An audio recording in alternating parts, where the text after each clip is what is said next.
نصيب وضل ديوانكم دصنيشي عشق دقرمي همو جيانكم ويبشا بيتي شعر ممين صالانكم من مشاعري بلد زوجوان وتاقانكم لا برم لصفي دل هلد وباوانكم بكولي بالشيني من دلبتو هرمانكم ياد تصشكينا من عشق ميوانكم توش ورا بو كبري دلبو مالو هيوانكم توش ورا بو كبري دلبو مالو هيوانكم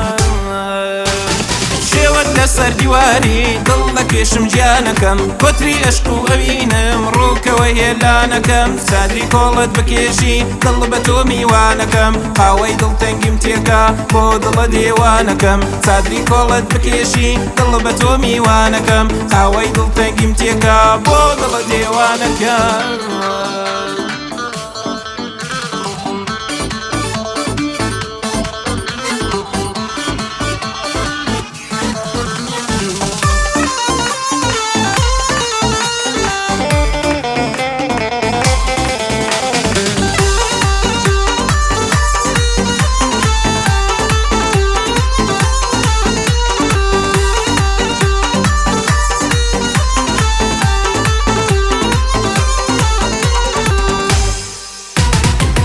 هێشوی ماسی عاشقی بەو دڵە بێنەوایە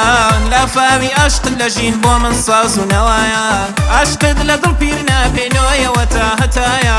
من لە جادەی عاشقدامە و ڕێیە بێکۆتایە شانۆی کامە قەڵەم بووی لە کامە مێژویدایە لە سیحری چاوانی تۆ دڵم زۆر بێپەروایە ماسی سووری حەوزی دڵ ناو لە نێو دڵایە لەشکەری شێعرم لە ژێر فەرمانی نیگەدایە لەشکەری شێعرم لە ژێر فەرمانی نیگەدایە